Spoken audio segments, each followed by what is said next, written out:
एक जज साहब अपनी बीवी को तलाक क्यों दे रहे हैं? रोंगटे खड़े कर देने वाला सच्चा वाकया। कल रात एक ऐसा वाकया हुआ जिसने ज़िंदगी के कई पहलुओं को छू लिया। करीब शाम के 7 बजे होंगे। मोबाइल की घंटी बजी। उठाया तो इधर से रोने की आवाज़ आई। मैंने चुप कराया और पूछा कि भाभी जी आखिर हुआ क्या? उधर से आवाज़ आई, आप कहाँ हैं और कितनी देर में आ सकते हैं? मैंने कहा, आप परेशानी बताइए और भाई साहब कहाँ हैं और माँ किधर हैं?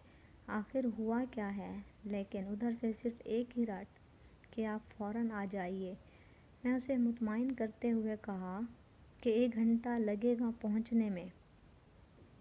जैसे तैसे घबराहट में पहुँचा। देखा कि भाई साहब जो हमारे जज दोस्त हैं सामने बैठे हुए हैं। भाभी जी रोना चीखना कर रही हैं। 12 साल का बेटा भी परेशान है और 9 साल की बेटी भी कुछ कह नहीं पा रही है। मैंने भाई साहब से पूछा कि आखिर क्या बात है? भाई साहब कुछ जवाब नहीं दे रहे थे। फिर भाभी जी ने कहा, ये देखिए तलाक के कागजात कोर्ट से तैयार करा कर लाए हैं। मुझे तलाक देना चाहते हैं। मैंने पूछा, ये कैसे हो सकता है? इतनी अच्छी फैमिली है, 2 बच्चे हैं, सब कुछ सेटल्ड है। पहली नज़र में मुझे लगा कि ये मजाक है, लेकिन मैंने बच्चों से पूछा दादी किधर है? तो बच्चों ने बताया पापा उन्हें 3 दिन पहले नोएडा के ओल्ड एज होम में शिफ्ट कराए हैं। मैंने नौकर से कहा, मुझे और भाई साहब को चाय पिलाओ। कुछ देर में चाय आई। भाई साहब को मैंने बहुत कोशिश की चाय पिलाने की, मगर उन्होंने नहीं पिया और कुछ देर ही में वो मासूम बच्चे की तरह फूट फूट कर रोने लगे और बोले, मैंने 3 दिनों से कुछ भी नहीं खाया है। मैं अपनी 61 साल की माँ को कुछ लोगों के हवाले कर आया हूँ। पिछले साल से मेरे घर में माँ के लिए इतनी मुसीबतें हो गईं कि बीवी ने कसम खा ली कि मैं माँ जी का ध्यान नहीं रख सकती। ना तो ये उनसे बात करती थी और ना मेरे बच्चे इनसे बात करते थे। रोज़ मेरे कोर्ट से आने के बाद माँ बहुत रोती थी। नौकर तक भी इनसे ख़राब तरह से पेश आते थे और अपनी मनमानी करते थे। माँ ने 10 दिन पहले बोल दिया, तू मुझे ओल्ड एज होम में डाल दे। मैंने बहुत कोशिश की पूरी फैमिली को समझाने की, लेकिन किसी ने माँ से सीधे मुंह तक बात नहीं की।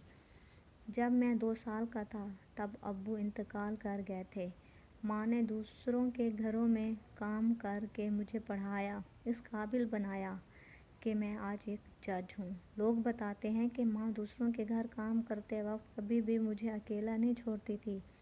इस माँ को मैं आज ओल्ड एज होम में छोड़ आया हूँ। मैं अपनी माँ की एक एक दुख को याद करके तड़प रहा हूँ, जो उन्होंने सिर्फ मेरे लिए उठाए थे। मुझे आज भी याद है जब मैं मैट्रिक के इम्तिहान देने वाला था, माँ मेरे साथ रात रात भर बैठी रहती थी। एक बार जब मैं स्कूल से घर आया तो माँ को बहुत ज़बरदस्त बुखार में मुब्तला पाया। पूरा जिस्म गर्म और तप रहा था। मैंने माँ से कहा, तुझे तेज़ बुखार है? तब माँ हंसते हुए बोली, अभी खाना बना कर आई हूँ, इसलिए गर्म है। लोगों से उधार मांग कर मुझे दिल्ली यूनिवर्सिटी से LLB तक पढ़ाया। मुझे ट्यूशन तक नहीं पढ़ाने देती थी, कहीं मेरा वक्त बर्बाद ना हो जाए।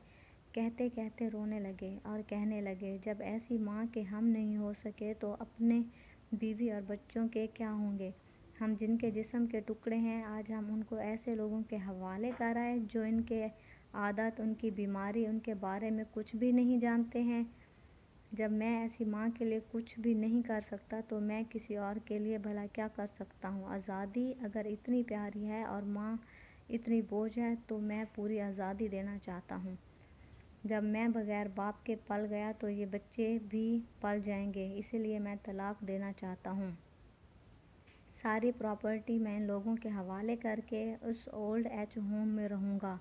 वहाँ कम से कम माँ के साथ तो रह सकता हूँ, और अगर इतना सब कुछ करने के बावजूद माँ आश्रम में रहने के लिए मजबूर है तो एक दिन मुझे भी आखिर जाना ही पड़ेगा। माँ के साथ रहते रहते आदत भी हो जाएगी। माँ की तरह तकलीफ़ तो नहीं होगी। जितना बोलते उससे भी ज़्यादा रो रहे थे। इसी दरमियान रात के 12:30 हो गए। मैंने भाभी जी के चेहरे को देखा। ان کے چہرے پچھتاوے کے جذبات سے بھرے ہوئے تھے۔ میں نے ڈرائیور سے کہا ابھی ہم لوگ نوئیڈا چلیں گے۔ بھابھی جی، بچے اور ہم سارے لوگ نوئیڈا پہنچے۔ بہت زیادہ گزارش کرنے پر گیٹ کھلا۔ بھائی صاحب نے گیٹ کیپر کے پیر پکڑ لیے، بولے میری ماں ہے، میں اسے لینے آیا ہوں۔ چوکیدار نے پوچھا کیا کرتے ہو صاحب؟ بھائی صاحب نے کہا میں ایک جج ہوں۔ اس چوکیدار نے کہا جہاں سارے ثبوت سامنے ہیں تب تو آپ اپنی ماں کے ساتھ انصاف نہیں کر پائے، اوروں کے ساتھ کیا انصاف کرتے ہوں گے صاحب؟ اتنا کہہ کر ہم لوگوں کو وہیں روک کر وہ اندر چلا گیا۔ اندر سے ایک عورت آئی جو وارڈن تھی۔ اس نے بڑے زہریلے لفظ میں کہا 2 بجے رات کو آپ لوگ لے جا کے کہیں اسے مار دیں تو میں اللہ کو کیا جواب دوں گی؟ میں نے وارڈن سے کہا بہن اب یقین کیجئے یہ لوگ بہت پچھتاوے میں جی رہے ہیں۔ آخر میں کسی طرح ان کے کمرے میں لے گئی۔ کمرے کا جو نظارہ تھا اسے لفظوں میں بیان کرنا مشکل ہے۔ صرف ایک فوٹو جس میں پوری فیملی ہے، وہ بھی ماں کے بغل میں جیسے بچے کو سلا رکھا ہے۔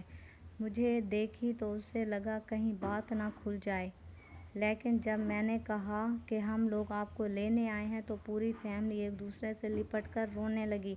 آس پاس کے کمروں میں اور بھی بزرگ تھے، سب جاگ کر باہر تک ہی آ گئے، ان کی آنکھیں بھی نم تھیں۔ فرینڈز، یہ تھی میری آج کی ویڈیو۔ امید ہے آپ کو پسند آئے گی۔ میرے چینل کو سبسکرائب کریں، میری ویڈیو کو لائک کریں اور اپنے تمام فرینڈز میں شیئر کریں، اور ساتھ ہی بیل آئیکن کو پریس کرنا نہ بھولیں تاکہ میری ہر نئی آنے والی ویڈیو کا نوٹیفیکیشن آپ کو ملتا رہے۔ Welcome to my channel.